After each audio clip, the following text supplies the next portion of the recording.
Hello दोस्तों, मेरा नाम है केशव नारंग और इस वीडियो में आज हम बात करने वाले हैं टैक्स सेविंग इन्वेस्टमेंट्स को लेके। 2022 के अंदर आप किस तरीके से अपना टैक्स बचा सकते हो और किस तरीके से अपनी टैक्स प्लानिंग कर सकते हो 2022 के लिए। तो दोस्तों, ऑलरेडी हम मार्च के अंदर चल रहे हैं जब मैं वीडियो बना रहा हूँ। तो 6 मार्च आज डेट है, तो काफी कम टाइम बचा है। 31 मार्च से पहले पहले हमें टैक्स सेविंग इन्वेस्टमेंट्स करने होते हैं।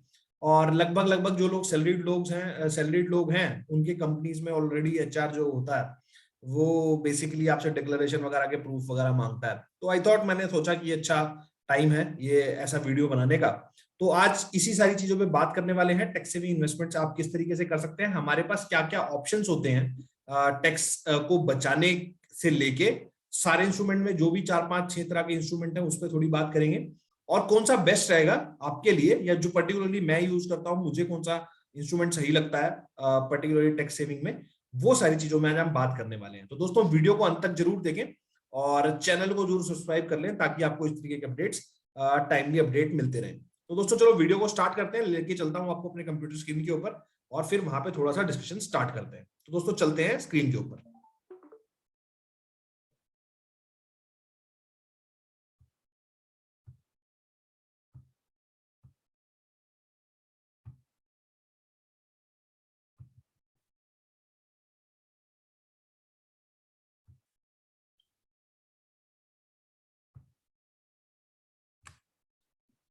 तो दोस्तों, आई होप आपको मेरी स्क्रीन विजिबल होगी। तो एक बार बात स्टार्ट कर लेते हैं टैक्स सेविंग इन्वेस्टमेंट्स को लेके। तो क्या क्या हमारे पास ऑप्शन होते हैं।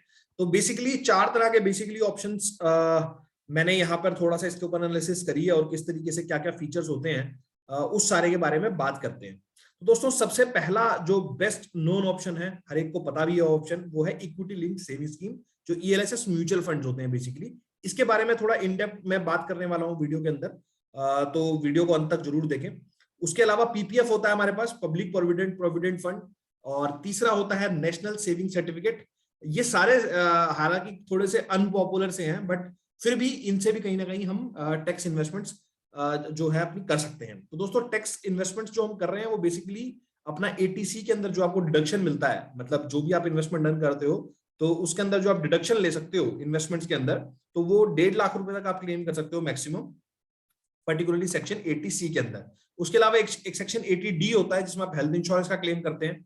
तो वो मैं किसी और वीडियो में कवर करूंगा। इस वीडियो में जो मैं कवर करने जा रहा हूं वो सिर्फ 80C कवर करने जा रहा हूं कि 80C के अंदर कौन कौन से आपके सेक्शंस, कौन कौन से प्रोडक्ट आपके अंदर इसके अंदर आ सकते हैं। तो दोस्तों, जैसा मैंने आपको बताया, ईएलएसएस के अंदर आ सकता है, पीपीएफ इसके अंदर आ सकता है, नेशनल सेविंग सर्टिफिकेट इसके अंदर आ सकता है और टैक्स सेविंग डिपॉजिट इसके अंदर आ सकता है। अब थोड़ा सा दोस्तों इसके फीचर्स के बारे में समझ लेते हैं और पर्टिकुलरली लॉक इन के बारे में समझते हैं। तो लॉक इन पीरियड को अगर मैं देखूं तो ईएलएसएस के अंदर मेरे को 3 साल का लॉक इन पीरियड होता है। पीपीएफ के अंदर मेरा minimum lock in period 15 years का है। और नेशनल सेविंग सर्टिफिकेट जो है उसके अंदर मेरा लॉक इन पीरियड 5 साल का होता है। और टैक्स सेविंग डिपॉजिट के अंदर भी मेरा जो लॉक इन पीरियड होता है, मतलब मिनिमम जो भी मैं इन्वेस्ट कर रहा हूं उसके अंदर, मैं इतने साल से पहले इन इंस्ट्रूमेंट से निकाल नहीं सकता। तो दोस्तों, आप क्लियरली यहाँ पे देख सकते हो कि ईएलएसएस जो म्यूचुअल फंड्स होते हैं उसमें सबसे कम लॉक इन पीरियड है, मतलब सिर्फ 3 साल का लॉक इन पीरियड होता है। और कहीं ना कहीं बाकी सारे इंस्ट्रूमेंट में जो लॉक इन पीरियड होते हैं वो ज्यादा होते हैं। दोस्तों, टैक्स की बात करें, उसके बाद जो आपको मेच्योरिटी, जैसे लेट से अगर मैंने 1 लाख रुपया इन 4 स्कीम्स के अंदर इन्वेस्ट किया है तो मेरे को मेच्योरिटी पे उसका टैक्स किस हिसाब से पे करना पड़ेगा, तो वो एक बार समझने की कोशिश कर रहे हैं। तो दोस्तों, टैक्स फ्री विड्रॉल होता है मेरा ईएलएसएस के केस में। पीपीएफ के केस में भी मेरा टैक्स फ्री विड्रॉल होता है। लेकिन नेशनल सर्टिफिकेट जो होता है एनएससी, तो उसके अंदर मेरा जो होता है इंटरेस्ट टैक्सेबल होता है। और टैक्स सेविंग फिक्स डिपॉजिट जो होता है जो बैंक्स के अंदर होता है उसके अंदर भी मेरा इंटरेस्ट टैक्सेबल होता है। तो दोस्तों, बेसिकली जो ईएलएसएस यहाँ अगर यहाँ देखूंगा तो यहाँ भी मेरे को बेटर ही दिख रहा है in terms of tax saving. उसके अलावा जो रिस्क है, अब रिस्क की अगर बात करें तो ईएलएसएस के अंदर जो रिस्क है वो मार्केट का रिस्क है, तो सब्जेक्टेड टू मार्केट रिस्क। और पीपीएफ, एनएससी और टैक्स सेविंग डिपॉजिट में कोई रिस्क नहीं है। जो भी आपको यहाँ पे रेट कमिट करा जा रहा है वो इंटरेस्ट आपको मिल जाएगा।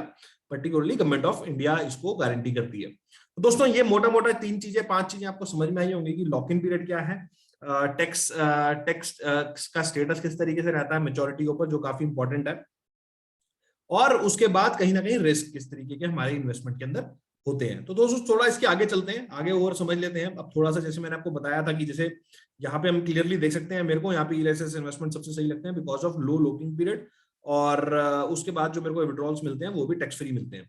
तो दोस्तों ये इसके बेसिस पे थोड़ा ईएलएसएस के बारे में समझ लेते हैं कि ईएलएसएस किस तरीके से काम करता है।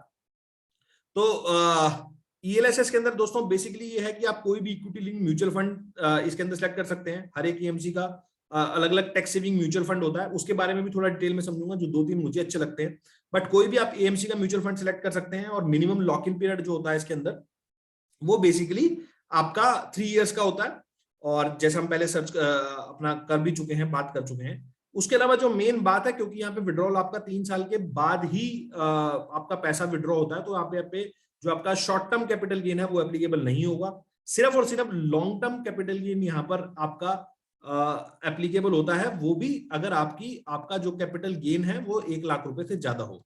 मतलब LTCG will be tax at 10% plus surcharge and cess if income above 1 lakh. तो 1 लाख रुपए से ऊपर का अगर आप यहाँ पर कमाते हैं तो ही आपका यहाँ पर 10% का टैक्स लगता है, जो कि एक नॉर्मल इक्विटी इन्वेस्टर के लिए होता है। वही टैक्स इसके अंदर भी एप्लीकेबल है। 500 रुपए से मिनिमम आप स्टार्ट कर सकते हो ईएलएसएस स्कीम के अंदर, और कहीं ना कहीं आप इसको में सिप मोड में भी इन्वेस्ट कर सकते हो, अगर आप इसमें मंथली बेसिस पे या फिर क्वार्टरली बेसिस पे आप इसमें इन्वेस्ट करना चाहते हो। तो दोस्तों सारी तरह के ऑप्शन, सारी तरह की फ्लेक्सिबिलिटी हमें ईएलएसएस के अंदर मिलती है। और बेसिकली अगर इनकम स्लैब के लिए बात किया जाए, कितना इनकम बचा देगा, तो दोस्तों आई होप आपको यहां से थोड़ा आइडिया मिलेगा कि कोई इंसान जो 5 से 10 लाख रुपए की इनकम स्लैब के अंदर आता है, तो 1.5 लाख रुपए अगर ईएलएसएस के अंदर इन्वेस्ट करता है तो उसका 30,000 रुपए, 38,000 रुपए, 30,800 रुपए, सॉरी 30,800 रुपए के आसपास सेव हो जाएगा।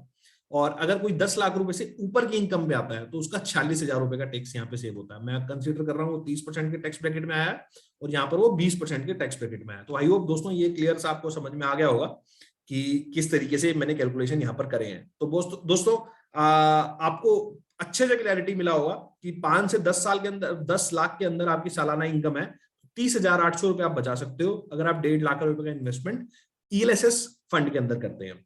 तो दोस्तों अब थोड़ा सा फंड के बारे में बात कर लेते हैं कि किस तरीके से है।